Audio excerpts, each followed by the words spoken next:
would you evaluate how the offensive line played on Saturday against Florida? I think we played very physical. I think we ended up with 200 something yards. I can't remember the exact number, but I think we came out and played very physical. They were bigger up front, so we had to. It was a tougher game for us to move them off the line and stuff like that.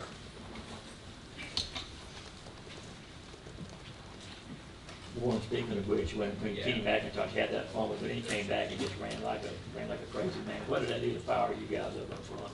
Oh yeah, it always fires us up. When our running backs are running through people like that. Especially for Kenny. Last week, I remember last week they asked me about Kendall and Dejon running through people, and I was like, nah, you got to think about Kenny too. He'll run through somebody too, and then for him to come out and just do that over and over again, it hypes us up.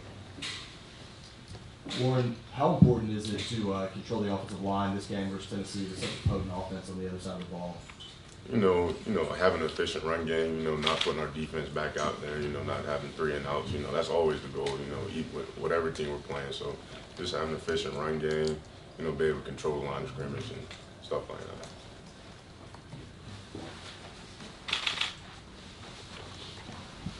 Warren, Tennessee has been really good on defense as far as stopping the run.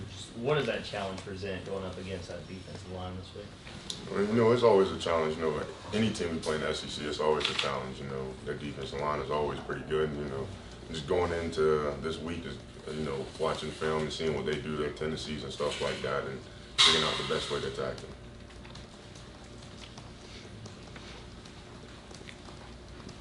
Another Tennessee offensive question. Part of the tempo that they've worked with, how different is that, unique is that to what y'all seen so far this year? Or has particularly personally played against since you've been in Georgia? Oh yeah, for me personally, we don't go against that type of speed, but just seeing it in person, they move pretty fast. I don't know the exact number, but they're getting a playoff in almost every 10 seconds. So that type of speed, conditioning this week is going to be a big part for us. Making sure everybody's ready to go and conditioned. Warren, just off the top of my head, it seems like Stetson hadn't been pressured very much over the last few weeks. Just how much do you think y'all have grown in terms of pass protection over the past month or so?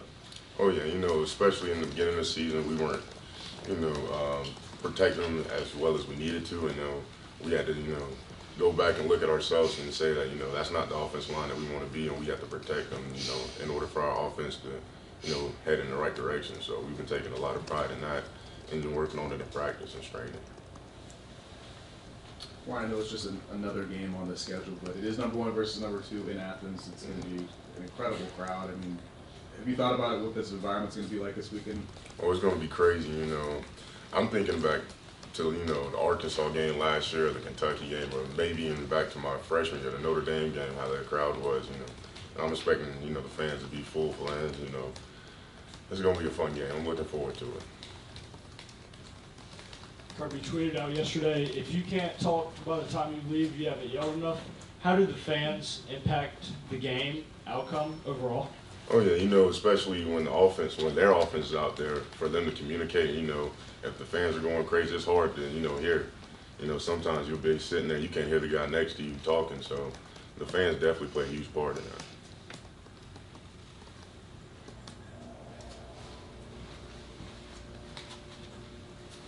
Those games that you mentioned, Arkansas, I guess, Kentucky, Notre Dame, when you're like, at your team hotel, going through your normal pregame routine, or just, when do you notice a difference that like something crazy is going on outside that people are really geared up for this one? Probably when we go to pregame meal, because we have a huge glass wall over there at the Georgia Center, right there by where we have pregame meal, so you see everybody tailgating and stuff like that, and especially when we walk to the buses to get on to go to the stadium, that's when we really see it.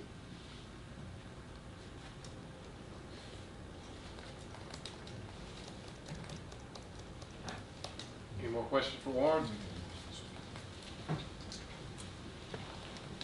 Warren, this rivalry, well, I guess it will be a rivalry now because it's been so one-sided recent years. That Tennessee hasn't been what Tennessee has been. I'm telling people that the SEC is better and the East is better when Tennessee is good. Talk a little bit about that between these two teams and the fact that so much is on the line, and the fact that it makes a big premium on beating Tennessee. Oh yeah, in the East we always want to go undefeated. We want to be dominant when it comes to the East, and Tennessee's they're doing really well this year, and so it's going to be a good game. And Well, can you repeat your question? I'm sorry, I got lost, man. But just the fact that it's got a big spotlight on this game. Yeah, I mean, you know, it's the next game. You know, we're gonna take it. You know, like it's the next game. They're a good team. You know, we're gonna practice and go and watch film and see what we can do and come out, you know, on top.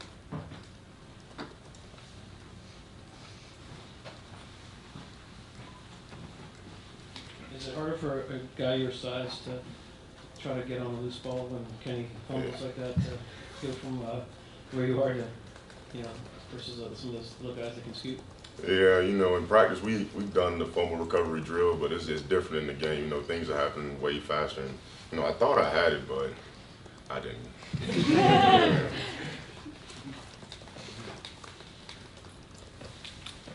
Yeah, Right. just curious. I mean, obviously he plays on the defensive side of the ball, but what have you seen out of Javon Dumas-Johnson this year, especially as he's become a more vocal leader for this defense? Oh yeah, he's definitely stepped up. You know, huge for our defense. You know, he's becoming more of a vocal leader. You know, he's leading by example, and then he's demanding, you know, excellence from, you know, all the defenders and just offense too. You know, at practice he's pushing us when we do like team run and stuff like that. You know, he's coming in 110%.